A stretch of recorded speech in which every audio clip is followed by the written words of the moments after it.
This is the Skywatcher ST or Startravel 120 is a 5-inch refractor telescope. This is a short tube f5, I think it is.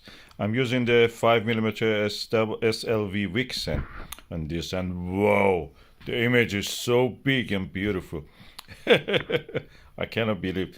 Of course, it was after several nights of not being able to observe, so I'm a little bit shocked because I'm seeing it again. Jupiter is there.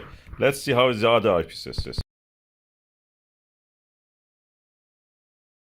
And this is the Skywatcher Nirvana 7mm. I can see a lot of details on the Jupiter. Two main bells easily can be seen. You have chromatic aberration with the Achromatic Refractor, but it's not that severe that it just hampers your view. You can see the, and especially when you're near in the center, is more tolerable. I suppose if you get a longer focal length of this is f5, this one. If you get a f7 or 8 something, they have a Skywatcher and other brands. Chromatic aberration is more, under control. But this one is practically Skywatcher f5 120 Startravel. It's a really wide angle, but with this eyepiece you can see a lot of details.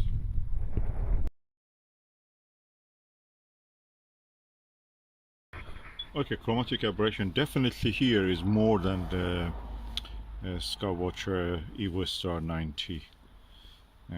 This is another refractor that I have some videos about it. It's definitely more here. This is the first time I can see that BST Starguider 8mm is not any better than the Nirvana. So I suppose because it's a very wide angle eyepiece, 5mm eyepiece, wide angle telescope, short focal length is f5. So practically this is really, you need go higher magnification than what 8mm can provide. So 5mm was really good. I could see a lot of details with the 5mm eyepiece. If I use a Barlow probe, I can even push it to 2.5mm.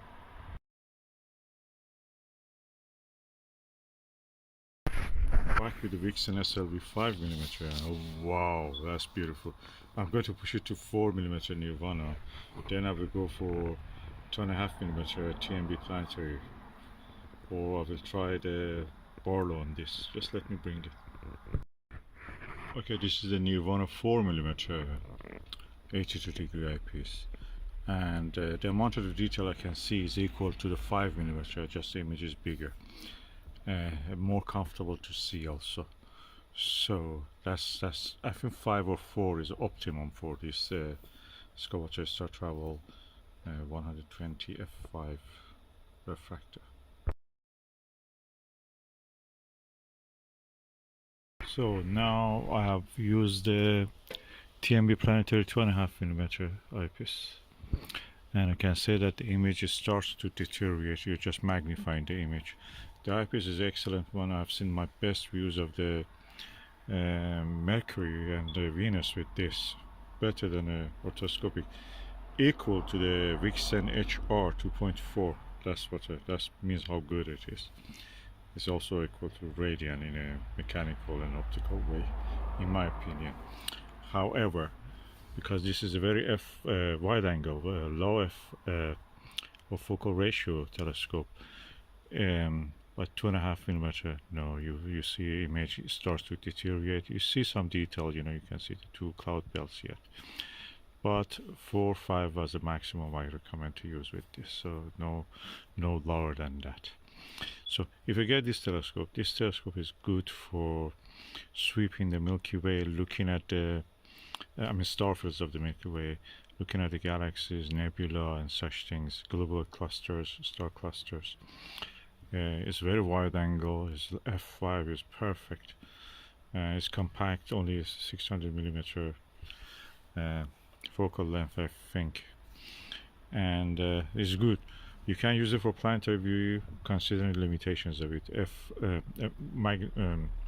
Eyepieces with a 5mm or 4mm are the maximum magnification in this condition that I've tested it. You achieve. So for planetary and moon, you can use it, but you have to consider these limitations.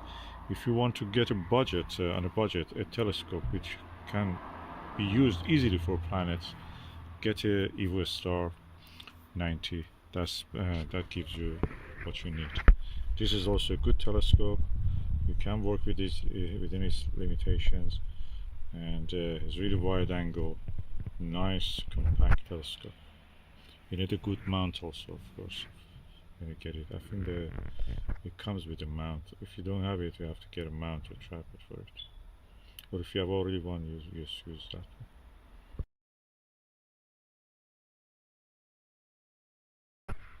Now I have a Barlow the 12mm Starguider 2 times, so it's practically not 6mm. Beautiful view. Chromatic aberration is there, I must say that all the time is there, but you can see details on the cloud belts of Jupiter. That's beautiful. I like it. This is really good.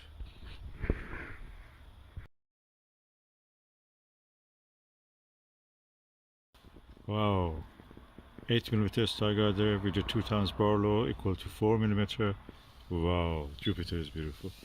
Again, chromatic aberration is there. I wish it was not there, but because it's a very short tube telescope, f5, chromatic aberration is always there, you feel it. But the image is good. It's a compromise you make for having a wide field telescope that you can use for star fields and other things. At the same time, you can use it for planetary, with a compromise on the chromatic aberration, but you can have sharp views with this setup down to 4mm.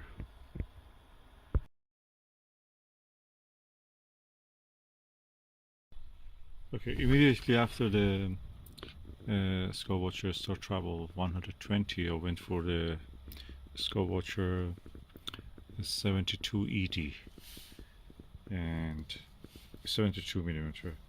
The details I can see, although it is a very wide angle, you can use it as wide angles. It's ED, it's apochromatic.